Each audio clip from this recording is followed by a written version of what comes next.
அனைவருக்கும் ஆங்கில புத்தாண்டு நல்வாழ்த்துக்கள். உலக மக்களுக்கும் ஊடக பெருமக்களுக்கும் முதல்கண் வணக்கம். இன்றைக்கு உலகமே ஆளுகின்ற மீனாட்சி சுந்தரேஸ்வரர் திருக்கோயிலுக்கு சென்று குடும்பஸ்தாரோடும் கழக குடும்பஸ்தாரோடும் சென்று மாண்புமிகு முதலமைச்சர் மீண்டும் தமிழகத்துடைய முதலமைச்சராக வர வேண்டும், அங்கே கன்னி மீனாட்சி சுந்தரேஸ்வரர் அருள் புரிய வேண்டும். காரணம் என்னன்னா, தமிழ்நாடு அமைதி பூங்காவாக இருக்கணும், தமிழ்நாட்டில் போதை கலாச்சாரம் இருக்கக்கூடாது,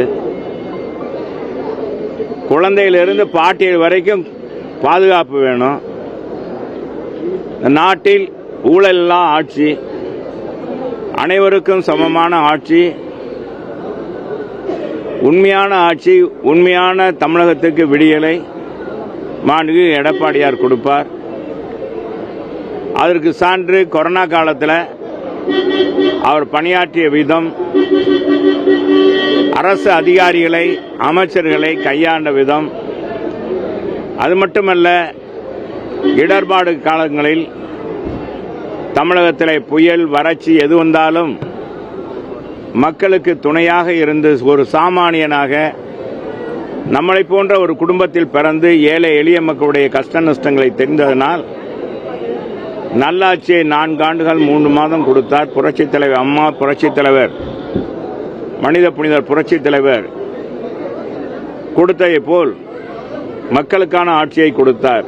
நாட்டில் விலைவாசி ஏற்றம் இல்லை, நாடே பாராட்டியது.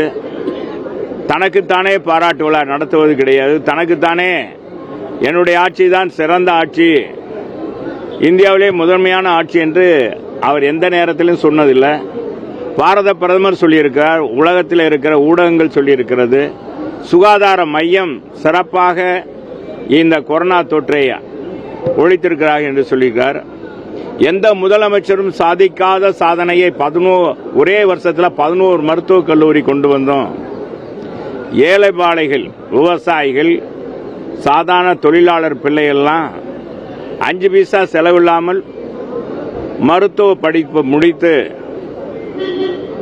அவர்கள் வெளியே வர வேண்டும் என்பதற்காக 7.5% அரசு பள்ளியிலும் மாநகராட்சி பள்ளியிலும் உள்ளாட்சி பள்ளியிலும் படிக்கிற பிள்ளைகளுக்கு எந்த அரசும், இந்தியாவிலே எந்த அரசும் வழங்காத, எந்த முதலமைச்சரும் செய்யாத நடவடிக்கையை செய்து காட்டியவர்.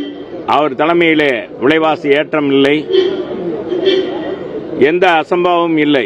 எனவே அப்படிப்பட்டவருடைய ஆட்சி மலர, மக்களுக்கு, தமிழக மக்களுக்கு மேன்மைப்பட, மக்கள் சுபிட்சமாக வாழ,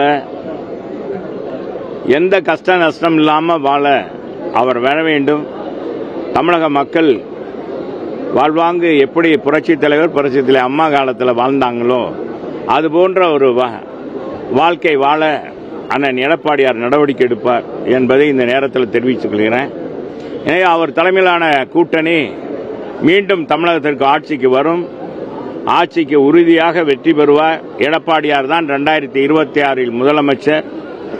மின்மினி பூச்சிகள் எல்லாம் இங்கே வெளிச்சம் தராது, உண்மையான வெளிச்சம் தரக்கூடியவர் எங்களுடைய புரட்சி தமிழர் எடப்பாடியார் என்பதை தெரிவிச்சுக்கிறேன். சொல்லுங்க.